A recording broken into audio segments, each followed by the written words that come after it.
Let me start with a question most people never think to ask. What if some of the foods that feel the safest are the ones quietly putting the most stress on the kidneys? Not junk food, not extreme diets, everyday food. Because this is what shows up again and again in clinical practice, especially after the age of 60. A routine check looks normal on the surface. Energy feels fine, nothing alarming. Then one number comes back slightly off. Kidney function is lower than expected. And the reaction is always the same. How did this happen? Because nothing obvious changed. Meals look normal. Choices feel reasonable. No clear mistake. And that is exactly where this becomes important. Because kidney decline rarely comes from one bad decision. It comes from patterns that feel completely harmless, repeated daily without much attention. Now, here is the part that most people are never told. The kidneys do not create early symptoms. There is no signal that says something is wrong. No pain. No interruption. Just quiet adaptation. Working harder, compensating. Until one day, the number changes. And by that point, part of the function is already gone. That is why this conversation matters. Not to create concern, but to bring attention earlier.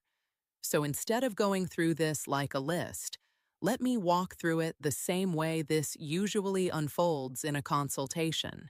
Because once one pattern shows up, the rest tend to follow. Let's start with something that almost everyone believes is a healthy habit, something that often replaces soda or sugary drinks: fruit juice, especially the ones labeled natural or no added sugar. A patient in the early 70s came in recently with this exact pattern. Very careful with diet, very intentional. No soda at all. Every morning started with a large glass of orange juice. From that perspective, the decision made sense. Natural, better than processed drinks. But here is what is actually happening inside the body. Fruit juice delivers a concentrated amount of fructose without the fiber that normally slows absorption. So it enters the bloodstream quickly. Blood sugar rises, insulin rises with it. When that pattern repeats every day, insulin levels stay elevated longer than expected. Now this connects directly to kidney function. Elevated insulin signals the kidneys to retain sodium. When sodium stays in the system, water stays with it. Fluid volume increases. And when volume increases, pressure inside the filtering system rises. At the same time, fructose metabolism increases uric acid. That affects the small blood vessels inside the kidneys. So now two things are happening together: increased pressure, vascular stress.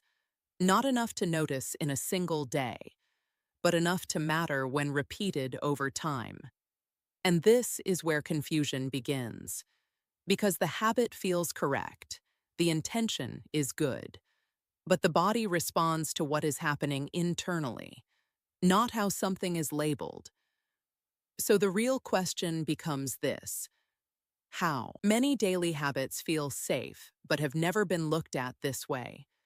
Because once this pattern becomes clear, more examples start to appear. And the next one is even more common. It usually shows up later in the day, often seen as a small comfort, something simple before sleep. But the effect on the kidneys moves in a very different direction. Now let's talk about something that feels small enough to ignore, but shows up in patterns more often than expected. A light snack in the evening. Something simple before bed. Crackers, toast, a small sandwich. Sometimes with cheese.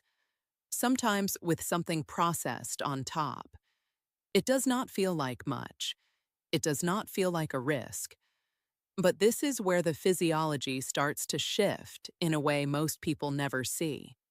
During the evening, the body is already preparing to slow down. hormones begin to change.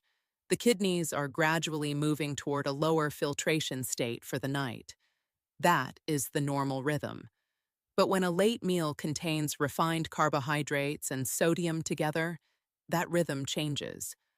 Blood sugar rises, insulin follows, and when insulin rises, the kidneys receive a very specific signal. Retain sodium. When sodium is retained, water stays in the system. That increases fluid volume at a time when the body is supposed to be reducing it. Now layer that with what happens next. A few hours later, blood sugar begins to fall. The body responds by shifting fluid balance again. The kidneys increase output.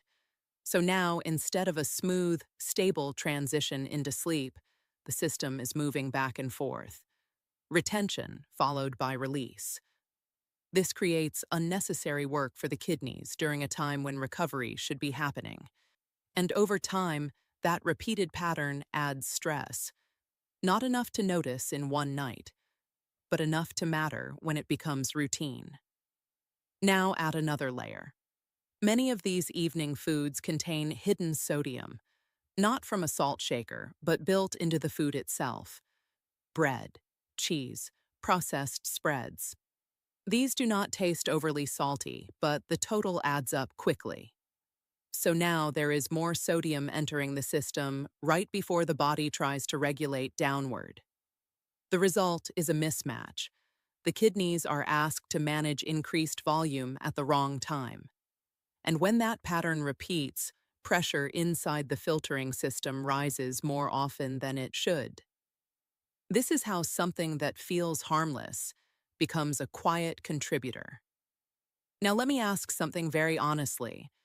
How often does the day end with a small snack that feels insignificant? Not a full meal, just something light, because that moment, repeated over months and years, becomes a pattern the body has to manage every single night. And once that pattern is clear, another one usually appears right next to it. Something that feels even more harmless, something many people rely on to relax. But the effect on kidney regulation moves in the opposite direction. Now let's move into something that almost nobody questions because it feels harmless, and in many cases, even helpful. Drinks in the evening. Not large amounts, not anything extreme. A cup of tea. A second cup. Maybe something warm to relax before bed. It feels routine. It feels calming. But this is where timing starts to matter more than most people realize. Because what goes into the body late in the day changes how the kidneys behave during the night. Let me explain this in a way that becomes very clear. During the day, the kidneys are designed to handle fluid actively. Filtration is higher. Output is steady. That is when the system is meant to work. At night, that activity is supposed to slow down. The brain releases signals that reduce urine production so the body can rest. That is how uninterrupted sleep is possible in a healthy system.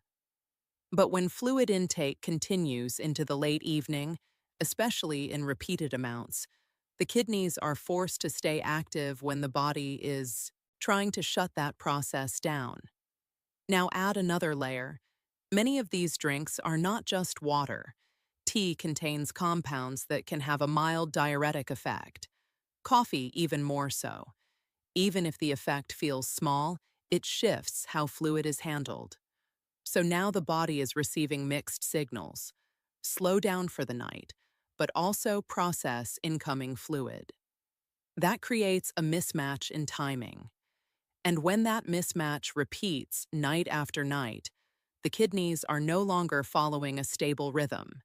Instead, they are working in bursts.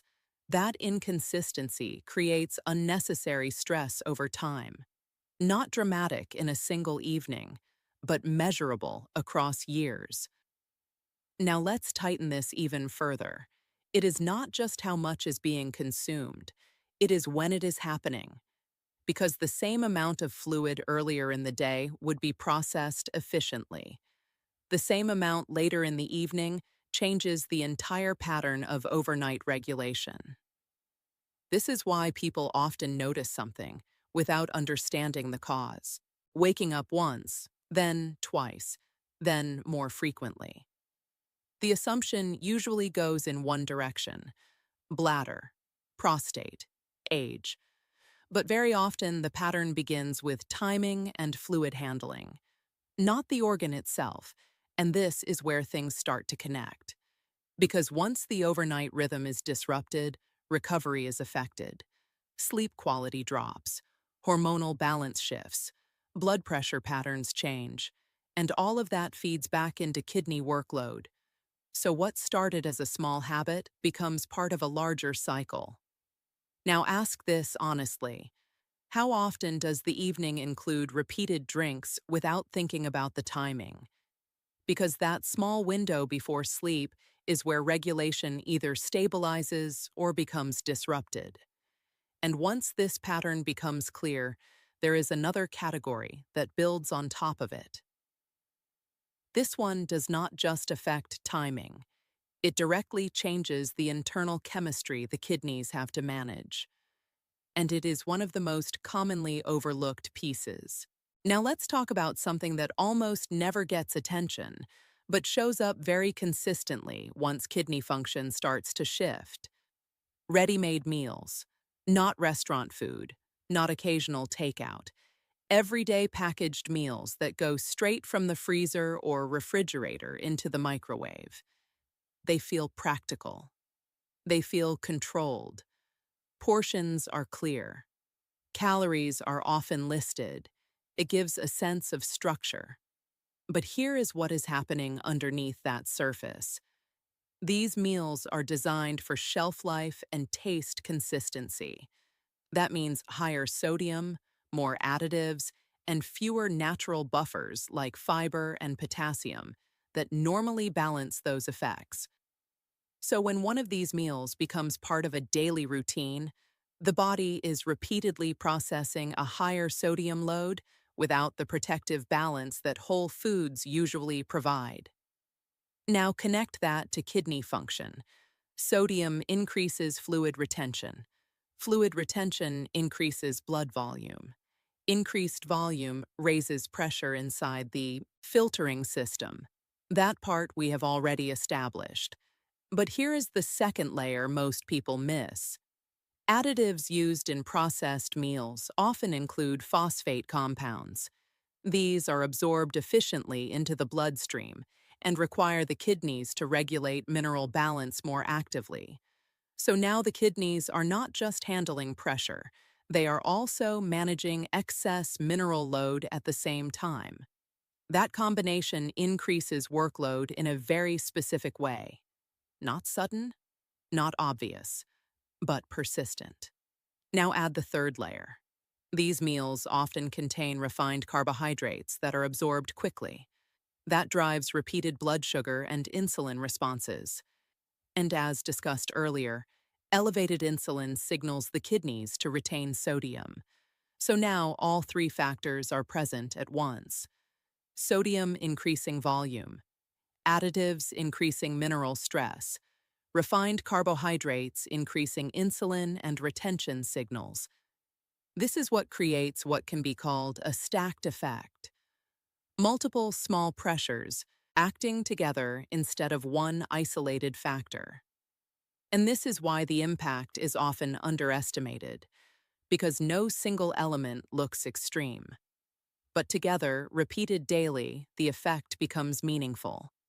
Now consider how often this pattern appears.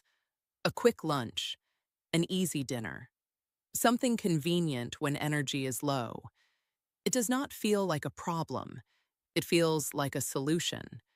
But the body does not interpret convenience. It responds to composition.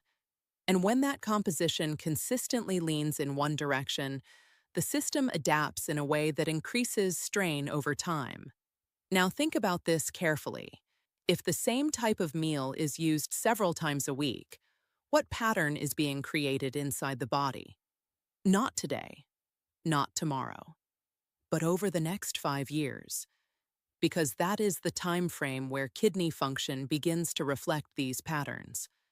Now there is another category that builds even further on this. This one does not just increase workload, it directly changes the environment inside the kidneys through a different mechanism. And it is something many people rely on more than expected. Now let's move into something that almost always surprises people when it comes up in conversation. High protein intake from animal sources, not occasional, not balanced meals, repeated, heavy intake that becomes part of a daily routine. Because protein is often associated with strength and health, it rarely gets questioned, especially later in life when maintaining muscle becomes important. But here is where the detail matters. The kidneys are responsible for handling the byproducts of protein metabolism. When protein is broken down, it produces nitrogen waste that must be filtered and excreted. That is a normal process. The system is built for it. But when intake becomes consistently high, the kidneys respond by increasing filtration rate. This is called hyperfiltration. It means the filtering units are working under higher pressure than usual to clear the increased load. Now here is where the long-term effect begins to matter. That increased pressure, repeated day after day, creates mechanical strain on the filtering system. The same principle as before, not dramatic in one moment, but cumulative over time. The analogy I often use is simple. Imagine running water through a filter at a higher pressure than it was designed for. It works, it functions, but over time, the structure begins to wear down. That is essentially what happens inside the kidneys when filtration demand stays elevated for extended periods. Now add another layer. Animal protein tends to produce a higher acid load in the body compared to plant-based sources. The kidneys must buffer and excrete that acid. So now there is not only increased filtration demand, but also additional chemical balancing required at the same time. Again, not harmful in isolation. But when this becomes a pattern, the workload increases in a sustained way. Now here is where this becomes important for people over 60. Kidney reserve naturally declines with age, not as a disease, but as part of normal physiology. That means there is less margin for excess load. So patterns that might have been tolerated easily earlier in life begin to have a more noticeable impact over time. And this is where balance becomes critical. This is not about avoiding protein. That would be the wrong conclusion. The goal is not elimination. It is distribution and proportion. Because the kidneys respond not just to what is eaten, but how consistently that load is applied. Now let me ask something directly. How often does a meal center heavily around animal protein without much balance from other sources? Not occasionally, but as a routine. Because that frequency is what determines the effect. Now there is one more category that needs to be addressed. This one is often seen as a better alternative, a safer option, something chosen intentionally to reduce harm. But the reality is more complex than most people expect. Now let's finish with something that almost everyone asks about once the conversation shifts toward kidney health. Diet drinks, artificially sweetened beverages. The assumption is simple. No sugar means no problem. It feels like a safer choice, a controlled choice, something that avoids the issues discussed earlier. But the reality is more complicated than that, because even without sugar, these drinks still interact with the body in ways that affect metabolism and kidney workload. Let me explain this carefully. When something tastes sweet, the body prepares for a glucose response. That signal alone can influence insulin activity even in the absence of actual sugar. Over time, repeated exposure to artificial sweeteners has been linked in research to changes in insulin sensitivity. Not identical to sugar, but not completely neutral either. Now add another layer. These compounds also affect the gut microbiome. That ecosystem plays a role in metabolic regulation, inflammation, and how nutrients are processed. When that balance shifts, downstream effects can appear in blood sugar control and overall metabolic stress. And the kidneys sit at the receiving end of those changes, filtering what circulates, adapting to the internal environment being created. Now, here is where the misunderstanding usually happens. One drink occasionally is not the issue. The pattern is what matters. Several drinks a day, every day, over years. That is where the body begins to adapt in ways that are not always beneficial.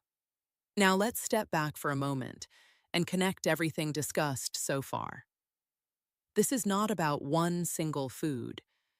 It is not about one single mistake.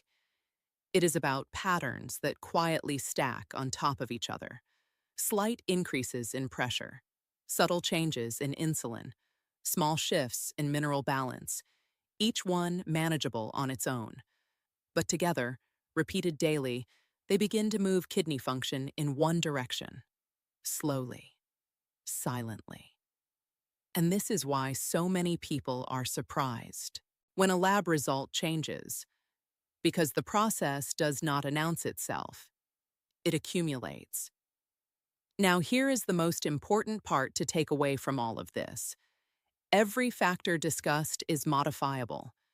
Nothing here is fixed. The body responds to changes in routine. It responds to consistency in the opposite direction just as strongly as it responds to repeated stress. So the goal is not perfection. The goal is awareness, understanding which patterns are worth adjusting and where small changes can reduce long-term strain. Because kidney health is not decided in a single day, it is shaped over years of daily habits. And once that becomes clear, the direction becomes something that can actually be controlled.